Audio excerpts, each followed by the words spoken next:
Nagpapasalamat po kami sa ating Senate of the Philippines sa kanilang pag-accommodate and sa kanilang actions sa aming Office of the Vice President budget. Ma'am, bakit dito sa Senate dumalo po kayo pero sa Kamara hindi? What made you decide na dadalo kayo sa budget deadlines ng Senate? Nandun ako sa plenary. Kamara, Sa plenary. Yes, oo. Hindi na kami umattend doon sa plenary kasi alam naman namin na paulit-ulit lang din yung mga tanong nila unrelated to the submitted budget of the Office of the Vice President. So,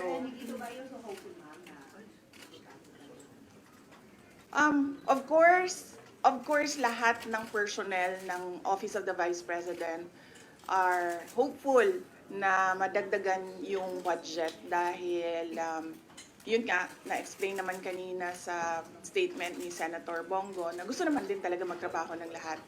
And kung walang budget, walang project, wala din silang gagawin.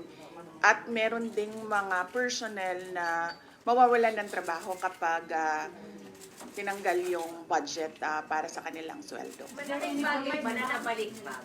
Malaking bagay po sa OVP na nabalik yung budget ninyo? Or mababalik? Of course, yes. Kung mababalik siya, malaking bagay siya. Dahil hindi namin hihindian yung mga lalapit sa opisina namin para humingi ng tulong, particularly yung medical and burial assistance dahil yun talaga yung marami na mga requests na lumalapit sa Office of the Vice President. May commitment po ba ang Senate leadership na ibabalik yung tinapos na pondo ng OVP? Wala silang commitment, but sinabi nila pag-uusapan. So open kayo, ma'am? Yung 1.3 billion pesos or kahit a fraction of that lang po yung maibalik? O buo po kailangan? Buo po ba dapat? Wala na akong wish sa budget. Sinabi ko na nga noong nandun kami sa House of Representatives na kung ano yung pleasure ng Congress, both House of Representatives and Senate, yun na yung masusunod. As I said, that they have the power of the purse. So kami, susunod lang kami kung ano yung bibigyan na budget. Pero kung ano man yung maiwan, kung meron mang maiwan, tutuloy pa rin kami sa kung ano yung ipagkasya namin na mga pwedeng serbisyo doon sa ibibigay na budget. If hindi mabalik, may mawawalan po ba ng trabaho sa OVP, ma'am? Yes, oo. Meron kasi kaming mga OVP personnel na yung charges nila, nakita namin na natanggal. Yung budget source nila natanggal. So, merong talagang mga OVP personnel, particularly sa satellite offices na mawawalan ng trabaho. Marami-rami din yun. Pero, How many are we looking at, ma'am? approximate lang ito sa akin, 200 kasi hindi ko na maalala yung exact number. 200 contract of service personnel. So, karamihan sa mga satellite offices. Meron din dito dahil malaki din yung operations ng National Capital Region or Central Office that we call OVP dito sa NCR. So just in case, pwedeng i-close yung ibang satellite offices, ma'am, kung hindi na ibabalik ng budget? Yes, ma'am. The closure of satellite offices is a possibility depending on the budget that we get in the GAA. Anong ginagawa ng satellite offices? How will it affect? Well, mahirapan kami. Kasi ngayon, napapabilis yung pagbaba namin ng aming mga projects dahil meron kaming satellite offices. Kumbaga, pagtapon namin ng funding doon sa kanila, merong opisina na sumasalo at gumagamit nung budget, nag-i-implement nung project. Pag nagsara yung satellite office, wala nang tao na tatanggap nung budget at mag-implement nung project. Would you care to comment about President Duterte po na humaharap kayo sa investigasyon ng Kamara? Wala. Hindi pa kami nagkausap ni President Duterte and hindi ako nanood noong hearing ngayon sa House of Representatives kasi nag-prepare kami. We did not know what will happen in the Senate's OVP budget hearing, so we were preparing for that. What do you intend to watch, ma'am, after? We'll see. We'll see. Maganda yung data ko. Ubus na ata yung data ko eh. what's your take ma'am na you attended the PODCOM? Well, ang pag-attend naman sa hearing tulad ng sa nangyayari sa amin sa Office of the Vice President as a personal decision talaga ng tao na inimbita, no? Tulad sa amin, yung iba gusto pumunta, yung iba inuuna nila yung trabaho nila. So, pero sinasabi naman nila, ini-explain nila ng maayos kung bakit makakarating or hindi makakarating. And nagko-cooperate naman yung pumupunta. So, it's a personal decision kung mag-attend or Do hindi. you expect a fair hearing for your father sa Quadcom? Of course not. No, I do not expect fairness. Last question, please. Pero you Why, ma'am? Ma'am, why po?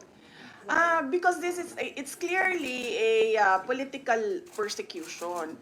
Nakita ko na nga, ilang beses ko na inulit, no? Last year pa lang, even if approved naman sa NEP yung budget ng OVP, pagdating namin sa House of Representatives, binanatan kami ng binanatan, pinalabasan kami ng AOM, ng COA, sunod-sunod. And then, ngayon, nakita natin, yung budget hearing namin, yung mga tanong, hindi naman related sa mga proposals namin ng mga projects. Related siya sa confidential funds. So, nandun pa rin yung storyline nila na attack sa confidential funds. And,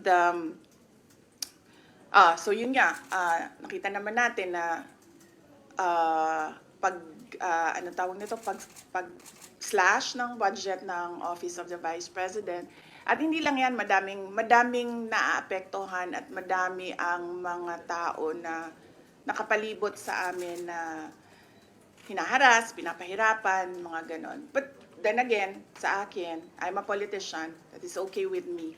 Kasama yan sa trabaho ko. Ang hindi ko lang gusto dito is nadadama yung mga ordinary employees, particularly ng Office of the Vice President and yung mga kaibigan. Pagdating naman kay President Duterte, this is, yung sa kanya naman is yung paghahabol sa kanya ng ICC, paghahabol sa kanya sa alleged EJ case nung administration niya.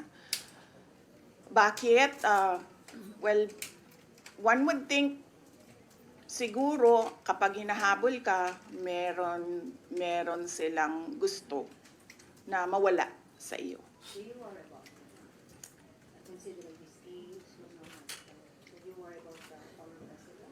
Do I worry about the former president? I don't think na pupunta siya dyan kung sa tingin niya hindi niya kaya or mahina siya health-wise. So, he'll be okay. Ma'am, sorry, bakit tingin nyo hindi magkakaroon ng fair hearing si Pangulo sa Quadcom? Why do you think it will not be fair? Tulad na lang din ng experience namin sa House of Representatives, no? They use the rules according to their pleasure. Yung rules ng House of Representatives. Makikita natin na kahit unconstitutional na yung rules ay ginagamit pa rin. Kahit wala sa rules ay gumagawa sila ng rules as they go along, as they do their hearings.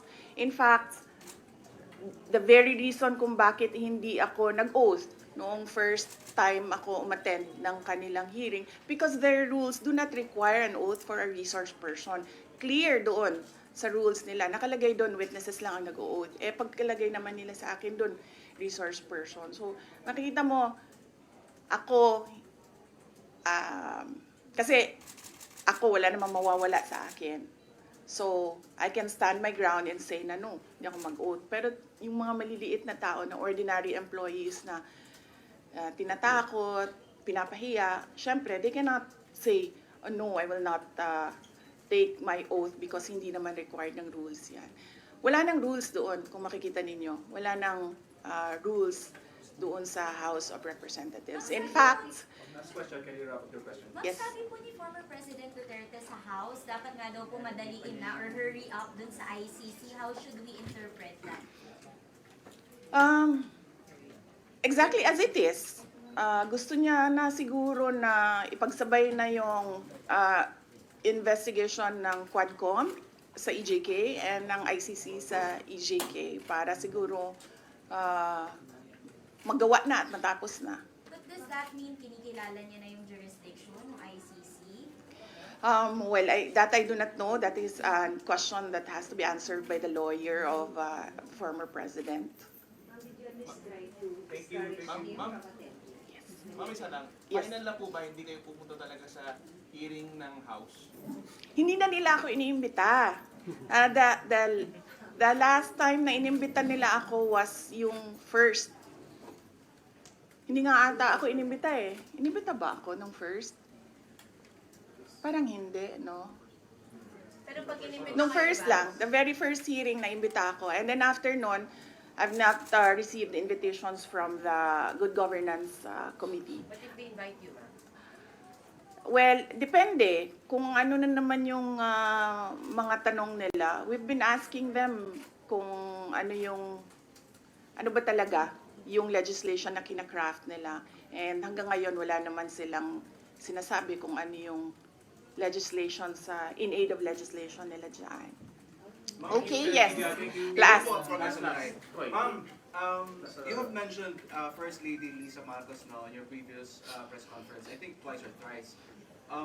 What exactly is the role of the First Lady sa panghaharas po sa inyo?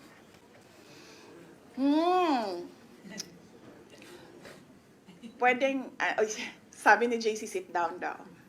Thank you. Magandang hapon. Thank you, Senator Media. Thank you.